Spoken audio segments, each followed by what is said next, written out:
লাইলাতুল কদর পাওয়ার উদ্দেশ্যে সেই রাতগুলোতে বিশেষভাবে একটা দোয়া পাঠ করা। দোয়াটা কি? দোয়াটা হলো আল্লাহুম্মা ইন্নাকা আফুউন তুহিব্বুল আফওয়া ফাফু আন্না। আল্লাহ, আপনি ক্ষমাশীল, আপনি ক্ষমা করতে পছন্দ করেন, অতএব আমাদেরকে ক্ষমা করেন। এই দোয়াটা আমরা শেষ দশকে বেশি বেশি করে পড়বো ইনশাআল্লাহ। এটি একটি গুরুত্বপূর্ণ আমল রমজানের শেষ দশকের, বিশেষ করে বেজোড় রাতগুলোর এবং শবে কদরের লাইলাতুল ইফতারের সময় একটি দোয়া নবী সাল্লাল্লাহু আলাইহি ওয়াসাল্লাম পড়তেন। সেই দোয়াটা পাঠ করা ইফতারের সময় আমরা পড়বো। ইফতার করার পর বিসমিল্লাহ বলে ইফতার করব, ইফতার করার পর দোয়া পড়বো। ইফতারের আগে অনেকে পড়ে, এটা ইফতারের আগে পড়ার দোয়া না, এটা হলো ইফতার করার পরের দোয়া। বিসমিল্লাহ বলে ইফতার শুরু করবেন, এরপর ইফতারের দোয়াটা পড়বেন যাহাবা যমা ওয়াবতাল্লাতিল উরুক ওয়া সাবাতাল আজরু ইনশাআল্লাহ।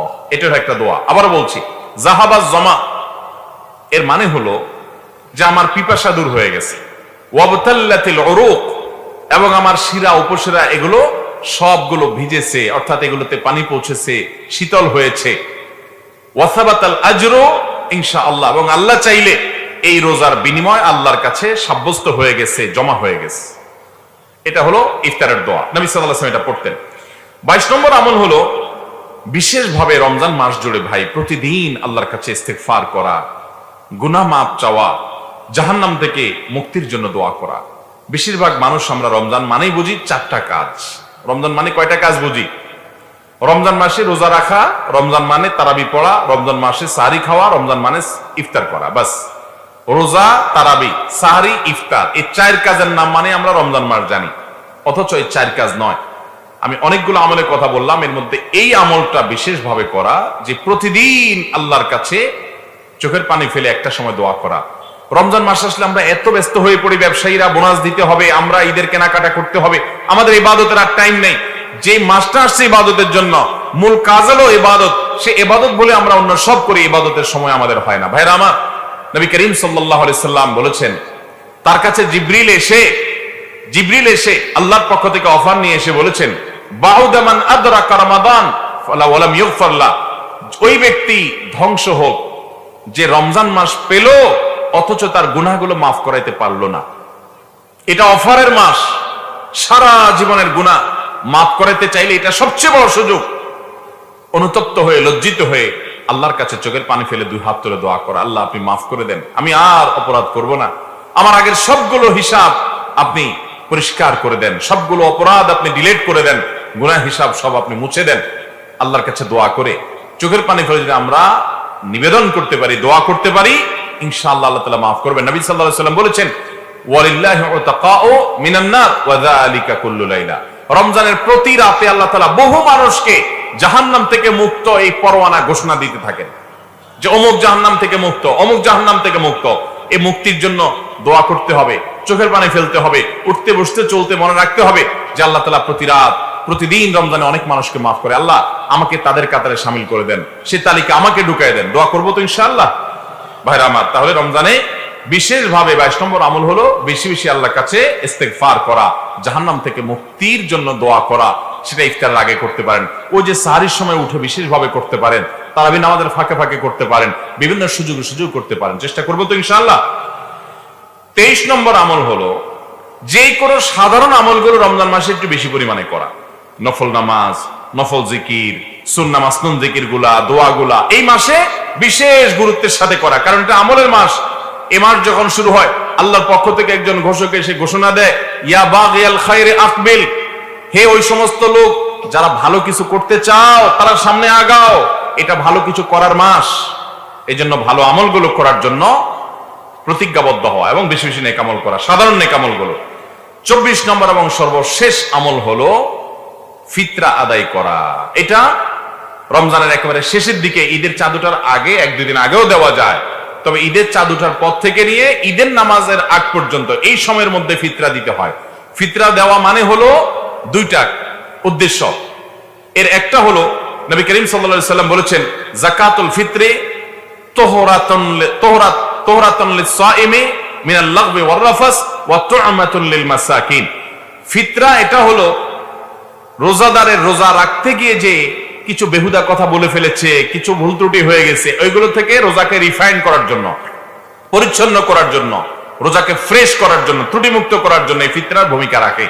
আর দ্বিতীয় উদ্দেশ্য হলো ঈদ উপলক্ষে গরিব দুঃখীর বাসায় যেন খাদ্য থাকে, ঈদের দিন যেন সবাই হাসি মুখে থাকতে পারে, অন্তত এক বেলা খাবার যেন সবার বাসায় ভালো করে থাকে, সেজন্য ফিতরের ব্যবস্থা নবী সাল্লাল্লাহু আলাইহি ওয়াসাল্লাম রেখেছেন।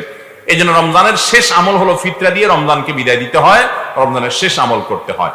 এই 24টা আমলের সবগুলো আমল করার চেষ্টা করবো তো ইনশাআল্লাহ। রমাদান উপলক্ষে রাতের বেলায় তারাবির সালাত আদায় করা, কিয়াম করা, রাতে সালাত আদায় করা দাঁড়িয়ে। নবী করিম সাল্লাল্লাহু আলাইহি ওয়াসাল্লাম বলেছেন, মান কামা রমাদানা ঈমানান ওয়া ইহতিসাবা গুফিরা লাহু মা তাকাদ্দামা মিন যামবি। যে ব্যক্তি রমজান মাসে দাঁড়িয়ে ঈমানের সাথে, ইখলাসের সাথে, আল্লাহর কাছ থেকে সওয়াব পাওয়ার আশায় তারাবির নামাজ পড়বে, গুফিরা লাহু মা তাকাদ্দামা মিন যামবি, আল্লাহ রাব্বুল আলামিন তার পূর্বের সমস্ত গুনাহগুলো মাফ করে দিবেন। এই জন্য রমাদান মাসে একজন ইমানদার তারাবির নামাজ পড়বেন। তবে তারাবির নামাজ পড়াটা এটা আমাদের জন্য রোজা রাখার মতো এরকম ফরজ করা হয় নাই, এটা সুন্নাহ। নবী করিম সাল্লাল্লাহু আলাইহি ওয়াসাল্লাম করেছেন, সাহাবায়ে কেরাম জামাতের সাথে, গুরুত্বের সাথে এই তারাবির নামাজ আদায় করেছেন। অতএব তারাবির নামাজ আমাদেরকে আদায় করতে হবে, এটা রমজানের একটা বড় আমল। তারাবির নামাজ আদায়ের ক্ষেত্রে আমাদের লক্ষ্য রাখতে হবে খুব বেশি মাত্রাতিরিক্ত তাড়াহুড়া যেন না হয়। তাড়াহুড়া যদি হয়, হাফেজ সাহেবের তেলাওয়াত যদি আমরা না বুঝি, কোনো কিছু অতিরিক্ত যদি হুলস্থুল করা হয়, তাহলে সেক্ষেত্রে সেই তারাবি কখনো আল্লাহর কাছে আমাদেরকে নৈকট্যপ্রাপ্ত বান্দাদের কাতারে শামিল করবে না। এটা আমাদেরকে উপযুক্ত সওয়াবের উপযুক্ত করবে না। এজন্য তারাবি হতে হবে মিডিয়াম পর্যায়ে, কমপক্ষে যত আস্তে যত ধীরে হতে পারে সেটা ততই ভালো। তাড়াহুড়ো কোনো অবস্থাতে করা যাবে না। রমজানের শেষ 10 দিন ইতিকাফ করতে হবে। কি করতে হবে ভাই? ইতিকাফ করতে হবে। আহা, এই আমলটা মিসকিন, এই আমলটা আমাদের সমাজ থেকে বিলুপ্তির পথে। আমাদের দেশে মসজিদগুলোতে ইতিকাফের জন্য লোক ভাড়া করে বসাইতে হয়, আছে না নাই? ইতিকাফে বসার মতো লোক নাই। একটা এলাকাতে হাজার হাজার মানুষ বসবাস করে, কিন্তু আল্লাহর ঘরে 10 দিন ইতিকাফ করবে এই সময়টা মানুষের নাই। টাকা দিয়ে ইতিকাফে লোক বসানো হারাম। যে টাকা দিয়ে বসে সেও গুনাহগার, আর যারা টাকা দিয়ে বসায় তারাও গুনাহগার। ইবাদতে কোনো টাকা পয়সা চলে ভাইরা আমার। ইতিকাফের জন্য আমাদের দেশে মসজিদগুলোর লোক পাওয়া যায় না। আহা, অথচ ইতিকাফ এমন একটা আমল, এই আমলটা প্রিয় নবী সাল্লাল্লাহু আলাইহি ওয়াসাল্লামের জীবনে 1 বছরও ছাড়েন নাই। রমজানের রোজা ফরজ হয়েছে 3য় হিজরিতে, তখন থেকে নিয়ে তার ওয়াফাত পর্যন্ত প্রতি বছর রমজানের শেষ 10 দিন তিনি ইতিকাফ করছেন।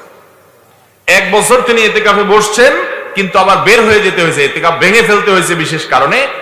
পরবর্তী বছর তিনি এসে 20 দিন ইতিকাফ করে আগের বছরের 10 দিন পূরণ করেছেন। তারপরও ইতিকাফ কখনো ছাড়েন নাই। একটিবার চিন্তা করেন তো, যে আমলটা প্রিয় নবী সাল্লাল্লাহু আলাইহি ওয়াসাল্লাম জীবনে একবারও ছাড়েন নাই, সেটা বেশিরভাগ মানুষের জীবনে একবারও করি নাই আমরা। এই পুরো মাহফিলে যত মানুষ আছি, আমরা জীবনে একবার অন্তত রমজানের শেষ 10 দিন মসজিদে ইতিকাফে বসছেন, এরকম যারা আছেন একটু হাত তোলেন। শেষ 10 দিন ইতিকাফে বসছেন, মাশাআল্লাহ। কয়জন মানুষ হবে? 10, 15, 20 জন মানুষ এত বড় মজলিসের মধ্যে। বাকি মানুষগুলো আমরা বসি নাই। ভাইরা আমার, নবী করিম সাল্লাল্লাহু আলাইহি ওয়াসাল্লাম যেটা জীবনে কখনো ছাড়েন নাই, সেটা আমি জীবনে কখনো করি নাই। নিজের শত্রুর সাথেও তো এরকম বৈপরীত্য মানুষ করে না। এতে কেমন নিয়ত করবো তো ইনশাআল্লাহ।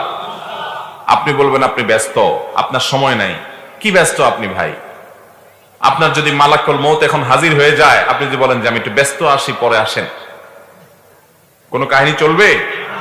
ভাইরা আমার, প্রিয় নবী সাল্লাল্লাহু আলাইহি ওয়াসাল্লামের চেয়ে বেশি ব্যস্ত আপনি। উনি ছিলেন রাহমাতুল লিল আলামিন। গোটা পৃথিবীর মানুষের নাজাতের জন্য আল্লাহর পক্ষ থেকে দায়িত্বপ্রাপ্ত হয়ে আসছেন। রাতে ঘুমাতে পারতেন না, মানুষ